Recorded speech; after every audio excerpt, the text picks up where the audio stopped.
Man, oh man, what a pay-per-view we just witnessed, man. What a fucking pay-per-view.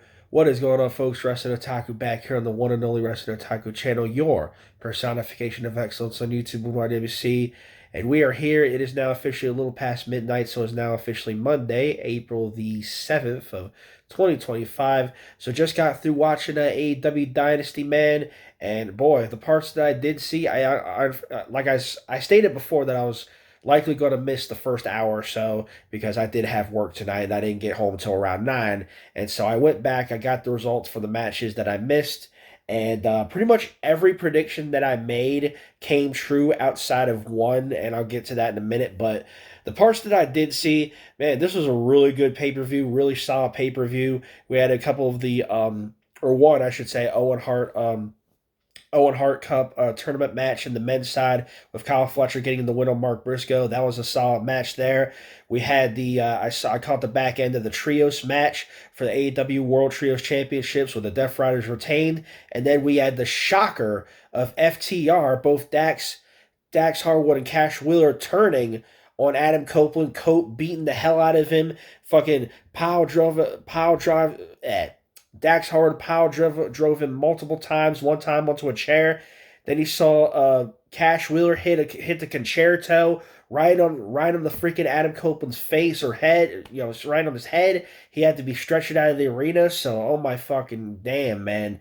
Holy shit, what a turn. So both Dax Harwood and Cash Wheeler, I guess you could say, basically have turned heel, and they have basically laid out Cope. They both turned heel, and they both turned on Cope after the loss, in the trios match. So, damn, man, what a fucking surprise that was.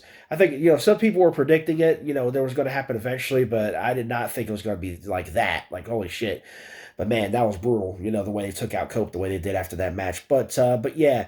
And then we had a really good AEW Women's World Title match with Toni Storm getting the win over Megan Bayne. Hell of an outing there. Both ladies look solid. Megan Bayne has really established herself as a top tier talent in that division. She really looked solid in this match. She dominated for the most part, and then Toni Storm made the comeback late, and eventually Toni Storm found as she has in the majority of her title reigns, her AEW Women's title reigns, she found the way to win. She caught Megan Bayne with a small package and got the pinfall and the victory. So that was a solid match there.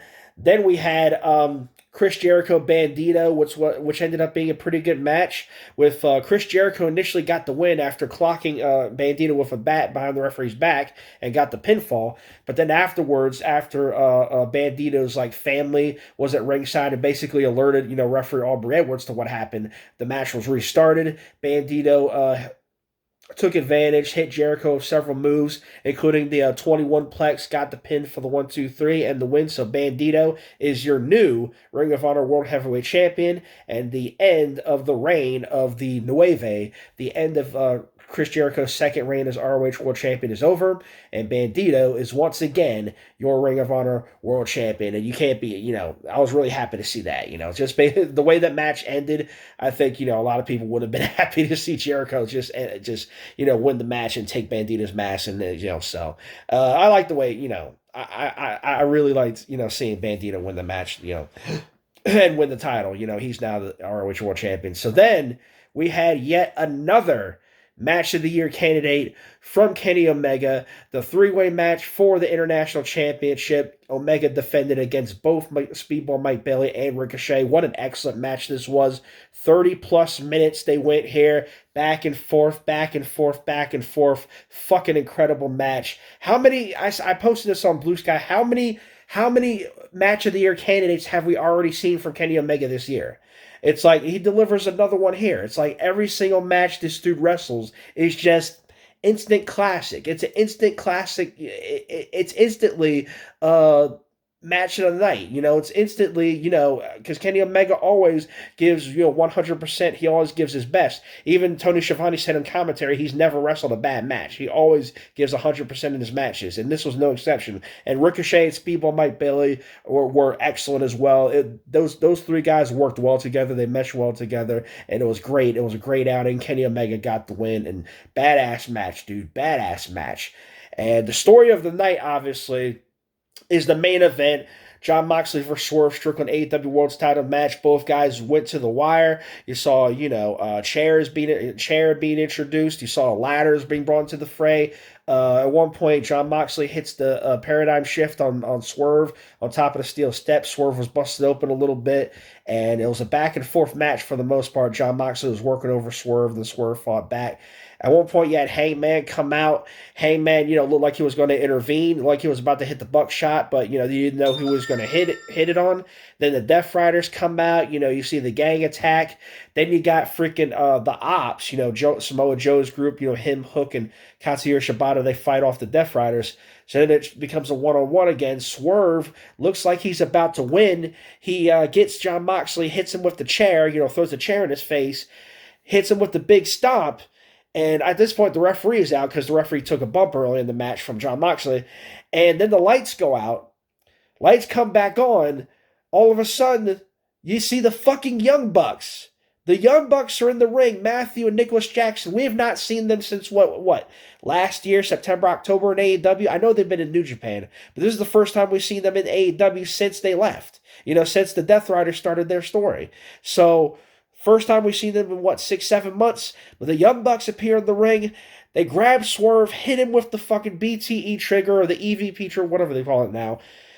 Moxley takes advantage, crawls over. Moxley gets the pin. Moxley retains the title. And it's like, Jesus, oh my God, dude. Where did the Young Bucks return for the first time in half a year? And they cost Swerve Strickland this match. They cost Swerve Strickland the AEW World's title. Like, holy shit, dude. What the hell? What? Obviously the big question is why?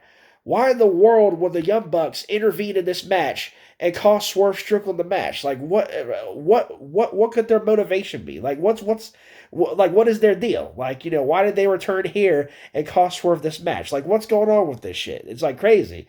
But, Jon Moxley wins. He retains the title. He survives for another match, and he holds on, and the Death Riders hold on to the AEW World's title for another night, for another, however long. So, but man, solid match in the main event. Shocking finish. I think, a lot of people wanted Swerve to win. I think, they were teasing Swerve to win.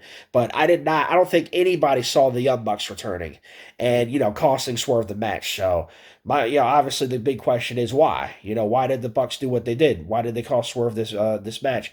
Why did they cost Swerve the title here? And so I guess we'll find out. Hopefully we'll find out this Wednesday on Dynamite, which, by the way, emanates from Baltimore, which yours truly will be attending that show. So it's going to be a lot of questions that are going to have to be answered, especially with this world title picture. What is the Young Bucks affiliation with the Death Riders? Were they in on it all along? I guess we'll have to wait and see. We'll have to wait and see, man. And yours truly is going to be in attendance for that show. So, hey, maybe I'll get the chance to ask them myself. You never know.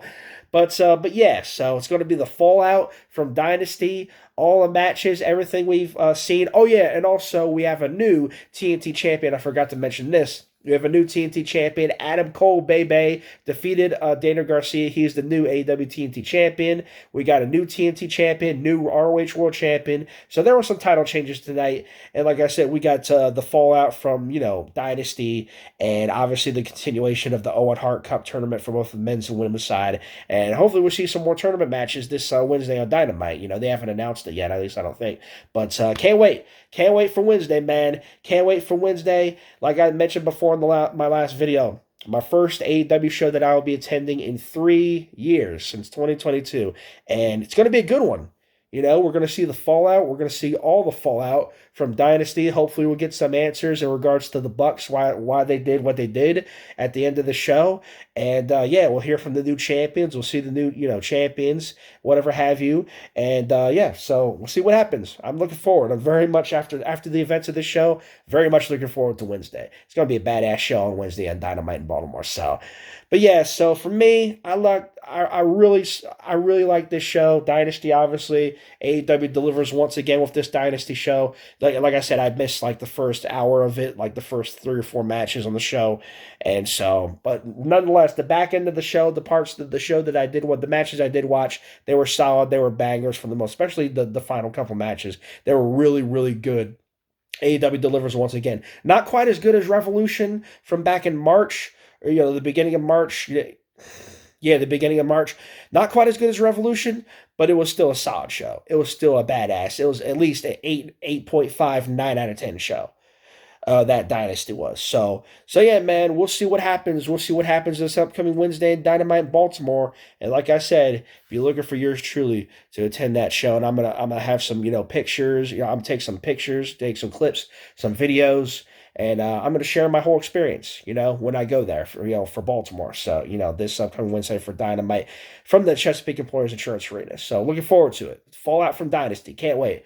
But anyway, so that's pretty much it for that. So that is my, I guess you could say, brief recap, brief reaction to the events of AEW's Dynasty 2025 pay-per-view. And so, yeah, for me, I give it 2 thumbs up. Great show, solid show once again. AEW delivers, man. And going forward, very excited to see what they do, especially going into All In and with the Owen Cup, the Owen Cup tournament, for the men's and women's side. And, this AEW world title storyline is adding some more wrinkles with the Young Bucks. So we'll see. We'll see. I guess we'll get the answers to all this, hopefully, very soon. But anyway, that's all I got to say for this video. Thank you for watching. Be sure to leave a like, leave a comment, give me your thoughts on anything I talked about. Subscribe to the channel if you haven't already. Appreciate all the support I can get. With that being said, it's pretty much going to do it, man. So, once again, thank you for watching. Have a good rest of your night. Till next time, Resto Otaku, I'm out. Peace.